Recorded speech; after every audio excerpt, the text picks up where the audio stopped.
اگر ہمیں کوئی شخص کہتا ہے کہ شب برات کو اٹھ کے نفل نہ پڑھو تو بھائی نفل ہم نے پڑھنے اللہ کی رضا کے لیے، ہمیں کسی بندے سے ڈگری لینے کی ضرورت نہیں، نہ تو ہمارے اور رب کے درمیان معاذ اللہ کوئی وسیلہ ہے کہ تو کہے گا تو پڑھیں گے، جب دل کرے گا پڑھیں گے، اور جتنے دل کرے گا پڑھیں گے۔ ہم تو نفل کہہ رہے ہیں اس کو، ہم نے کب کہا ہے ضروری ہے جو عشاء پڑھ کے سو جائے فجر تک سویا رہے، ہم اس کو گناہگار نہیں کہہ رہے، لیکن یہ ضرور کہیں گے کہ گولڈن چانس مس کر دیا اس نے چانس مس کیا ہے، یہ تو اللہ کی رحمت کا موقع تھا۔ حضرت سیدہ عائشہ صدیقہ رضی اللہ تعالی عنہ ارشاد فرماتی ہیں کہ شعبان کی 15ویں رات تھی، یعنی شب برات کی رات، فرماتی ہیں شعبان کی 15ویں رات تھی، میں نے اچانک نظر ڈالی تو حضور میرے بستر میں تھے، پھر میری نظر پڑی تو حضور نہیں تھے، میرے دل میں گمان آیا، خیال آیا کہ شاید کسی اور زوجہ کی طرف حضور کا میلان تباہ ہو گیا ہو، وہاں تشریف لے گئے ہوں۔ فرماتی میں اٹھی باہر گئی تو نبی کریم علیہ السلام جنت البقیع میں تھے، قریب ایک جگہ پہ حضور دعائیں مانگ رہے تھے۔ فرماتے میں گیا تو حضور فرمانے لگے ابو بکر کی بیٹی تو نے کیا گمان کیا کہ اللہ کا رسول تیری حق تلفی کرے گا؟ عرض کی حضور آپ مالک ہیں، کہیں اور جانا چاہیں تو میری طرف سے پابندی نہیں۔ کہتی ہے وہاں کھڑے کھڑے میرے رسول کریم نے بیان فرمایا، یہ ترمذی کے لفظ ہیں، حضور نے فرمایا عائشہ یہ شعبان کی 15ویں رات ہے، مدینے میں سب سے زیادہ بکریاں بنو کلب کا قبیلہ پالتا تھا، فرمایا آج کی رات بنو کلب کے قبیلے کی بکریوں کی تعداد کے مطابق اللہ میری امت کے لوگوں کی بخشش فرما دے گا۔ یہ وہ رات ہے۔ جناب عائشہ صدیقہ رضی اللہ تعالیٰ عنہ نے بات رات کو سنی تنہائی میں، نبی پاک سے رات کو تنہائی میں حضور سے سنی، سویرے جناب عائشہ نے کل امت کو بتائی۔ اگر یہ بات اہمیت والی نہ ہوتی تو بی بی صاحبہ آگے روایت کرتی، یہ کتابوں میں آتی، یہ لوگوں کو بتاتی۔ حضرت عائشہ نے روایت کیا اور مولا علی شیر خدا نے تو کھل کے کہا، ابن ماجہ میں حضرت علی سے پیار کرنے والوں کے لیے الگ عنوان، مولا علی نے کھل کے فرمایا شعبان کی 15ویں رات کو رات عبادت کرنا اور سویرے روزہ رکھنا۔ حضرت علی کے لفظ بائی نہیں سیاستہ میں، رات کو عبادت کرنا، دن کو روزہ رکھنا۔ ویسے تو رب کریم ہر روز تہجد کے وقت پہلے آسمان پر نزول اجلال فرماتا ہے اور لوگوں کو فرماتا ہے کوئی بخشش مانگنے والا؟ اور فرمایا ہر روز تہجد کے وقت یہ اعلان ہوتا ہے، پر شب برات کو نا شروع رات سے یہ اعلان شروع ہو جاتا ہے۔ ادھر دیکھو میری طرف، مغرب سے اعلان شروع ہو جائے گا۔ اللہ کرے آپ کو سمجھ آئے، اللہ کرے آپ کو، اور بھائی یہاں باہر لوٹ سیل لگ جائے، یہاں ابھی سیل لگ جائے، 5000 والا جوڑا 1500 میں تو رش ختم ہوگا۔ اور بھائی اگر یہ لگ جائے، چلو یہ تو دور کی بات ہے نا، ہم تو لنگر والے لوگ ہیں، اگر لنگر کا اعلان ہو جائے کہ بڑا تگڑا ہے، بڑا تگڑا، ہمارے ہاں تو شادی کی روٹی کھلتی ہے تو لوگ آخری روٹی سمجھ کے کھاتے ہیں، شاید اللہ ماشاءاللہ یہ آخری ہے، اس کے بعد نہ ملے گی۔ جب اعلان ہوتا ہے اور دعوت ہوتی ہے کہ کھلا ہے جی کھاؤ، کیا حشر ہوتا ہے، کیا انداز ہے۔ مولا علی شیر خدا حدیث روایت کرتے ہیں، رنگ کیا ہے؟ فرمایا باقی راتوں میں نا تھوڑا سا پیکج ہوتا ہے، تھوڑا سا، آخری حصے میں رات کے شب برات کو نا رات چڑھتے ہی اللہ پہلے آسمان پر جو اس کی شان کے لائق ہے نزول جلال فرماتا ہے، اور پہلا جملہ یہ فرماتا ہے کوئی معافی مانگنے والا؟ اللہ کرے آپ کو سمجھ آئے، یعنی معافی دینے والا کہہ رہا ہے چلو آؤ ادھر، آؤ ذرا معافی مانگو، میں معاف کرنے آیا ہوں، مانگو معافی، ہے کوئی معافی مانگنے والا؟ معاف کر دیں گے۔ اور آپ فرماتے ہیں ہے کوئی رزق مانگنے والا؟ وہ جو بڑی درخواستیں دیتے پھرتے ہیں نا مختلف اداروں میں، وہ ایک درخواست نا کل شب برات والی رات بھی دیں۔ اللہ کرے آپ کو سمجھ آئے۔ وہ جو کہتے ہیں نا بڑی بڑی کمپنیوں میں نے اپلیکیشن جمع کرائی ہے تو کہیں کام نہیں بن رہا تو نسخہ دے رہا ہوں، ایک اپلیکیشن کل رات بھی جمع کراؤ انشاءاللہ کام بن جائے گا۔ اور میں نہیں کہہ رہا، مولا علی شیر خدا فرما رہے ہیں، اور وہ خود نہیں فرما رہے، وہ نبی پاک کا فرمان نقل کر رہے ہیں، اور وہ رسول اللہ صلی اللہ علیہ وسلم کی بات نہیں بیان کر رہے، وہ کہتے ہیں رب فرماتا ہے کوئی روزی مانگنے والا؟ سارے سیٹھوں، نوابوں، جاگیرداروں کے پاس جا جا کے تھک گئے ہو، ایک دن میرے کہنے پر، ایک رات، ایک دیہڑی ذرا شب برات والی لگا کے تو دیکھو، پر شرط یہ ہے کہ یقین کامل ہو، ارادہ یہ، مطلب اللہ معاف کرے، آپ نے ناراض نہیں ہونا، لیکن وہ ماحول اس طرح کا ہے کہ شب برات کو ایک دو ساتھی کو کہا رات کو عبادت کر کہتے جی وہ تو ٹھیک ہے پر سویرے چھٹی نہیں، کام کرنا ہے. یعنی رب کہہ رہا ہے کہ تو آ جا شب برات کی رات، جو مانگے گا وہ تجھے، لیکن یہ ادھر نہیں توجہ کر رہا. یہ کہتا ہے سویرے 10 بجے دکان نہ کھلی تو مشکل ہو جائے گی، دفتر نہ گیا تو حالات آپ دیکھیں ذرا. اب جب یقین اس طرح کا ہو تو پھر تو میں ساری زندگی اداروں میں درخواستیں دینی ہیں. پھر آپ جیسا آپ کا مزاج ہوگا، اللہ تعالیٰ تو بندے کے گمان کے قریب ہے. تو میرے رسول پاک علیہ السلام نے ہمیں یہ میسج دیا، پیغام دیا، فرمائے اس رات جو اولاد مانگے گا رب اسے بھی عطا فرمائے گا. اس رات جو اللہ سے بخشش مانگے گا اللہ اسے بھی دے گا. اس رات جو رب کریم سے عزت مانگے گا اللہ اسے بھی عطا کرے گا. شارحین نے لکھا اس رات جو رب سے پردہ پوشی مانگے گا اللہ اسے پردہ پوشی بھی عطا کرے گا. جو جنت کا سوالی ہوگا رب اپنے فضل سے عطا فرمائے گا. کوشش فرمائیں، کوشش فرمائیں. 10 محرم کو ہمارے ہاں لوگ جاتے ہیں قبرستان، وہ کسی حدیث سے ثابت نہیں، میں منع نہیں کر رہا، جائیں 9 محرم کو جائیں، 10 کو جائیں، 11 کو جائیں، 8 کو جائیں، سفر میں جائیں، ربیع الاول میں جائیں، قبرستان میں جب بھی جائیں منع نہیں ہے. لیکن شب برات والی رات تو خود رسول کریم گئے ہیں نا قبرستان. اب جو بات میں نے سمجھانی ہے اس کو سمجھیں. نبی پاک کی والدہ کا مزار نہیں ہے وہاں جنت البقیع میں. حضور کے کو بھائی بہن حضور کیا کرنے گئے؟ امت کی بخشش کے لیے گئے. شب برات کی رات لالچی نہ بنے کہ صرف میں نے اپنے لیے روزی مانگنی ہے، کل امت کے لیے مانگے رب کریم سے. مانگے اپنے بھائی کے لیے، مانگے اپنی بہن کے لیے، مانگے اپنے بیٹے کے لیے، مانگے اپنی بیٹی کے لیے، مانگے اللہ کریم سے. یہ مانگنے کی رات ہے. پچھلی راتی رحمت رب دی کرے بلند آوازہ، بخشش منگن واریاں کارن کھلا جے دروازہ.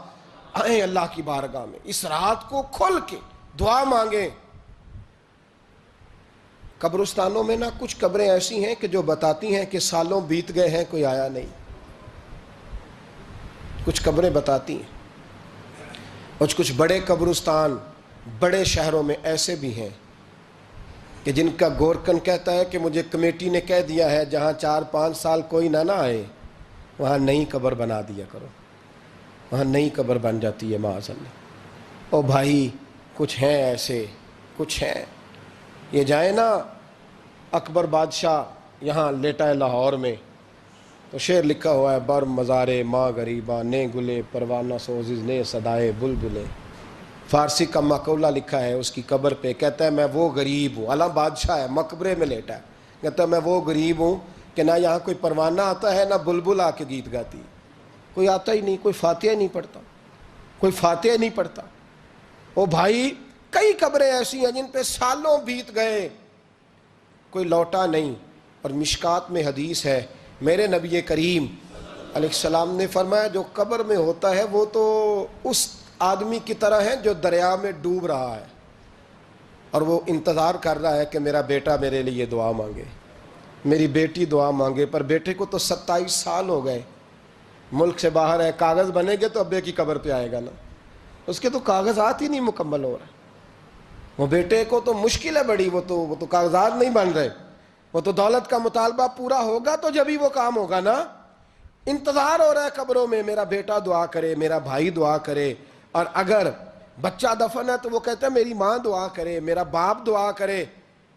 کوشش کریں شب برات بعد از مغرب یہ رواج پیدا کریں. یہ رسول اللہ کا طریقہ ہے صلی اللہ علیہ وسلم. قبرستان میں جائیں اور جا کر کے وہاں اللہ تبارک و تعالیٰ سے دعا مانگیں کہ یا اللہ جو اس قبرستان میں لیٹے ہیں وہ بھی، اور جو آج تک کلمہ پڑھنے والے دنیا سے گئے وہ بھی، اور جو قیامت تک جائیں گے وہ بھی. اے اللہ تو سب کی بخشش فرما دے. اللہ کی رحمت کو محدود نہ کریں کہ صرف مجھے بخش دے، اسے کہیں یا اللہ کل کی بخشش فرما. ساری امت کے لیے دعا کریں. شب برات کی رات نفل پڑھیں. ہمارے ہاں محفل ہوتی ہے ہر سال الحمدللہ، بڑے شوق سے بڑا خوبصورت ہم اہتمام کرتے ہیں.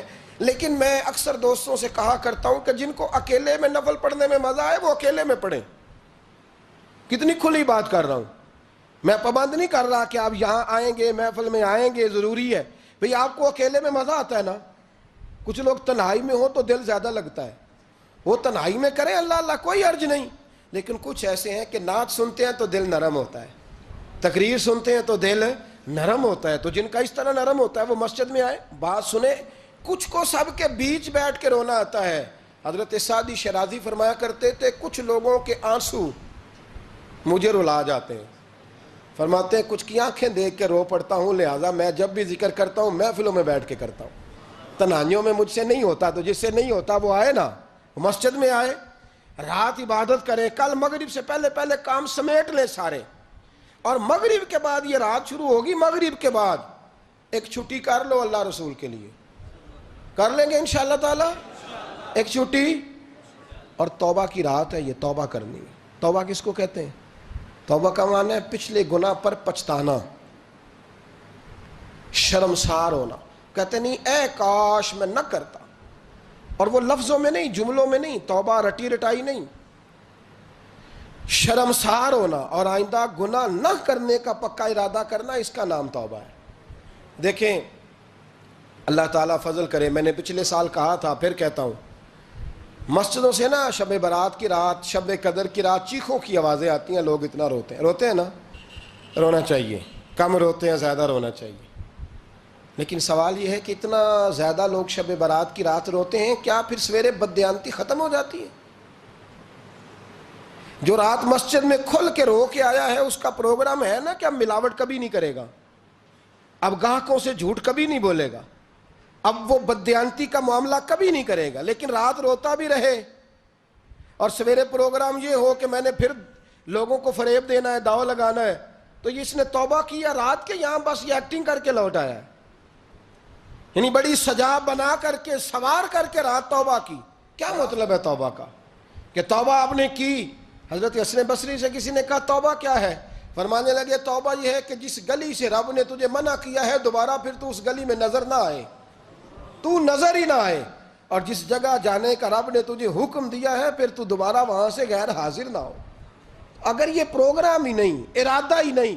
بچے ایک دو مجھے کہنے لگے کل حضرت صاحب توبہ کے موضوع پر ہم نے گفتگو کرنی ہے, تو کوئی باب بتائے کہاں پہ ہے. کچھ بچے شاگرد ہیں, کچھ مسجدوں میں جمعہ پڑھاتے ہیں. ایک نے مجھ سے کہا, تو میں نے کہا بیٹے پہلے مسجد میں جاؤ, 2 نفل پڑھو, توبہ کرو, توبہ کا ارادہ بناؤ. یہ رسم نہیں ہے. وہ نعت خواں بھی تو توبہ کر لینا جو شب برات کے دن لوگوں کو توبہ کرانے آیا ہے اور 25,000 کا سودا کر کے آیا ہے. تو آج اس کام سے تو توبہ کرنا, یہ نوٹ پھکوانے سے تو توبہ کرنا. یہ رسم ہے. ساری رات توبہ توبہ توبہ توبہ, یہ کیا معنی ہے اس کا؟ کیا مطلب کریں؟ امام غزالی فرماتے ہیں کہ ایک آدمی بادشاہ کا گارڈ تھا, سپاہی تھا, اس کا پہرے دار تھا, نگرانی کرتا تھا, بڑی وفاداری سے نوکری کرتا رہا. بادشاہ نے اسے تنخواہ کے علاوہ بھی بڑا نوازا. اسے بادشاہ نے بڑے الاؤنسز دیے, بادشاہ نے بڑا کچھ دیا, مکان دیا. کچھ سالوں کے بعد بادشاہ کو پتا چلا کہ یہ میرے لیے نہیں آتا تھا, اس کی تو میری کنیز پر نظر تھی. اس نے تو رات کی ڈیوٹی اس لیے لگوائی تھی کہ کنیز پر نظر تھی. تو امام فرماتے ہیں کہ بتاؤ پھر وہ بادشاہ اس کے ساتھ کیا سلوک کرے گا؟ وہ کیا سلوک کرے گا؟ تو لوگ کہنے لگے حضور لگتا یہ ہے کہ وہ نا 4-5 حصوں میں کاٹ کے تو کتوں کے آگے پھینکے گا. آپ فرمانے لگے میرا رب تو بڑا ہی کریم ہے, وہ تو ایسے نہیں کرتا. لیکن بتلاؤ اگر اسے پتا چلے کہ یہ رسم کے لیے آیا ہے, اس کی تو نظر ہی مال پہ ہے, یہ تو سویرے بدلے گا نہیں, یہ تو دھوکہ دے رہا ہے, یہ تو توبہ کرنے آیا ہی نہیں, اس نے تو ڈھونگ رچایا ہے, اسے تو پہلے سے خبر ہے. تو پھر تم کیا امید رکھتے ہو؟ پھر کیا رویہ رکھتے ہو؟ شب برات کی رات دھاڑے مار مار کے رونا اور صبح اسی طرح دھوکہ دینا, اسی طرح فریب کرنا, اسی طرح جھوٹ بولنا, اسی طرح بددیانتی کرنا, اسی طرح لوگوں کو لوٹنا. تو یہ رسم نہیں ہے توبہ. توبہ تو بدل جانے کا نام ہے, توبہ تو پھر سنور جانے کا نام ہے. توبہ تو اس طرح ہے جس طرح حضرت ابراہیم ابن ادھم نے کی تھی. وقت کے بادشاہ تھے, بادشاہ جب توبہ کی تو پھر ہر چیز چھوڑ دی, پھر مال لوگوں میں بانٹ دیا اور پھر ٹاٹ کا لباس پہن کر زندگی گزاری. لوگوں نے کہا حضور یہ تبدیلی ہے. فرمایا تبدیلی نہیں, یہ میری توبہ ہے, یہ میری توبہ ہے. جب توبہ کی تو پھر بدل کے کی, جب توبہ کی تو پھر تبدیل کیا آپ نے. یہ کیا توبہ ہوئی؟ ساری رات روتے رہے, سویرے دکان پہ جا کے پھر قسم اٹھائی کہ مجھے تو پڑتا ہی 11,000 کا ہے. یہ توبہ ہے؟ تو آپ نے اور میں نے توبہ کرنی ہے تو انشاءاللہ تعالیٰ اس طرح کرنی ہے کہ پھر 15ویں شعبان کو بدل جائے. یہ جو موقع آتے ہیں نا شب برات کے, شب قدر کے, یہ بنیادی طور پر اللہ تعالیٰ کی طرف سے دی ہوا موقع ہوتا ہے کہ چلو تمہیں چانس دیتے ہیں، تمہیں چانس دیتے ہیں، پابندی کوئی نہیں، لیکن رب کی طرف سے نا موقع ملتا ہے، چلو تمہیں ایک موقع دیتے ہیں، چلو اپنے آپ کو کلیئر کر لو، تمہیں موقع دیتے ہیں، یا اللہ کیا کرے، کچھ بھی نہیں، آ کے نا سچے دل سے 2 رکعتیں پڑھ کے توبہ کرو، عرش کا مالک پچھلے سارے معاف کر دے گا، کچھ بھی نہیں، آؤ موقع ہے۔ ان لوگوں کی باتوں پہ نہ جائیں جو بلا وجہ پریشان کرتے ہیں، ہمیں بھی روز ہی سوال آتے ہیں، دل نہیں کرتا، کچھ باتیں ایسی ہیں جو کرنے کو طبیعت نہیں چاہتی، میں کروں گا بھی نہیں۔ لوگوں کو شب برات کا حوالہ بھی نہیں مل رہا، حالانکہ ترمذی شریف میں حدیث موجود ہے، صحاح ستہ کی روایت ہے، ترمذی میں موجود ہے۔ پہلے کہتے ہیں صحاح ستہ سے دکھاؤ، جب صحاح ستہ سے مل گئی تو آپ اور کدھر جانا ہے؟